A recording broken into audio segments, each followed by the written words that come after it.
दूसरी तरफ बीजेपी लगातार कांग्रेस के घोषणा पत्र पर सवाल उठा रही है और पीएम मोदी कांग्रेस पर देश के लोगों की संपत्ति घुसपैठियों को बांटने की कोशिश का आरोप लगा रहे हैं। वहीं गृह मंत्री अमित शाह ने कांग्रेस पर देश में शरिया कानून लागू करने की साजिश रचने का इल्जाम लगाया। अमित शाह ने राहुल गांधी पर निशाना साधते हुए कहा कि देश के कानून धर्म के आधार पर नहीं बन सकते। जय जय श्री राम।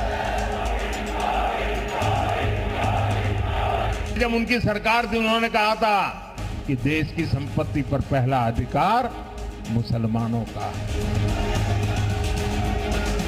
मैं राहुल गांधी जी को पूछना चाहता हूं, पर्सनल लॉ को आप आगे बढ़ाएंगे तो क्या ये देश अब शरिया के आधार पर चलेगा?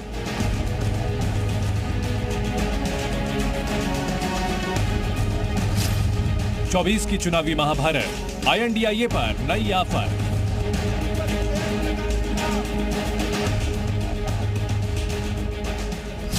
विपक्ष पर चोट, शरिया कानून versus uniform civil code. Congress के चुनावी घोषणा पत्र पर सियासी घमासान जारी है। संपत्ति और विरासत के आरोप झेल रही कांग्रेस पर अमित शाह ने आज शरिया कानून का प्रहार किया। MP के गुना की रैली में गृह मंत्री अमित शाह ने कांग्रेस के घोषणा पत्र का हवाला देते हुए पूछा कि पर्सनल लॉ को आगे बढ़ाने की बात के क्या मायने हैं? क्या कांग्रेस पार्टी देश में शरिया कानून लागू करना चाहती है? कांग्रेस ने अपने घोषणा पत्र में अपीसमेंट की उनकी पुरानी आदत को फिर से एक बार रिपीट किया है। कांग्रेस के घोषणा पत्र में पर्सनल लॉ को हम आगे बढ़ाएंगे ये बात की है। मैं राहुल गांधी जी को पूछना चाहता हूं, पर्सनल लॉ को आप आगे बढ़ाएंगे तो क्या ये देश अब शरिया के आधार पर चलेगा?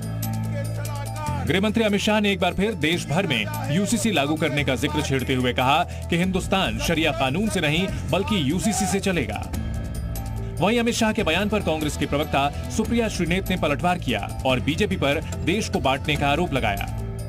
भारतीय जनता पार्टी ने अपने घोषणा पत्र में स्पष्टता के साथ कहा है, हम यूनिफॉर्म सिविल कोड को लाएंगे, UCC की शुरुआत की है, उसको हम आगे बढ़ाएंगे।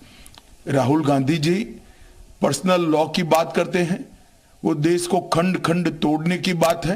ये देश में पर्सनल लॉ नहीं चल सकते, ये भारतीय जनता पार्टी का फर्म बिलीफ है। कांग्रेस पार्टी का ये कहना है कि जो रिलीजियस लॉज होते हैं या जो पर्सनल लॉज होते हैं उसमें सुधार या संशोधन रिलीजन के अंदर से आने चाहिए। अमित शाह जी वही काम कर रहे हैं जो नरेंद्र मोदी जी कर रहे हैं, वही काम कर रहे हैं जो RSS करती है, वही काम कर रहे हैं जो JP नड्डा जी कर रहे हैं। क्या कर रहे हैं? अमित शाह जी कोरा सफेद सपाट झूठ बिना पलक झपकाए बोल रहे हैं। दरअसल कांग्रेस ने जब से अपना घोषणा पत्र जारी किया है तभी से बीजेपी लगातार कांग्रेस के हर एक वादे को तुष्टीकरण के हथियार के तौर पर पेश कर रही है। पीएम मोदी और गृह मंत्री शाह के साथ ही बीजेपी के दूसरे बड़े नेता भी कांग्रेस पर हमलावर हैं। वहीं INDIA गठबंधन में कांग्रेस के सहयोगी दल उनके बचाव में लगे हुए हैं। ये देश के साथ गद्दारी किए हैं और फिर गद्दारी करने के लिए अपने झूठे घोषणा पत्र के साथ आपके पास आए हैं। आज कांग्रेस का जो घोषणा पत्र है उसको आप देखेंगे, क्या कहते हैं? कहते हैं देश हमारी अगर सरकार बनी तो हम शरिया कानून लागू कर देंगे। आप बताओ, ये देश बाबा साहब भीमराव अंबेडकर के द्वारा बनाए गए संविधान से चलेगा या किसी शरीयत से चलेगा? भारत संविधान से चलेगा। बाबा साहब भीमराव अंबेडकर के द्वारा बनाए गए संविधान से भारत चलेगा। मुझे लगता है ऐसा तो ना कांग्रेस पार्टी के घोषणा पत्र में है ना किसी घोषणा पत्र में है। मुझे नहीं लगता किस भाषा में भारतीय जनता पार्टी और उसके नेता कांग्रेस पार्टी और दूसरी विपक्षी पार्टियों का घोषणा पत्र पढ़ रहे हैं, क्योंकि वो उनका उस घोषणा पत्र का मतलब ही कुछ और निकालते हैं। लोकसभा चुनाव में गरीबी, बेरोजगारी और शिक्षा जैसे जनता से जुड़े मुद्दे गायब हैं। अब तक तमाम सियासी दल धर्म की आंच पर सियासी रोटियां सेकते नजर आ रहे हैं। ब्यूरो रिपोर्ट, जी मीडिया।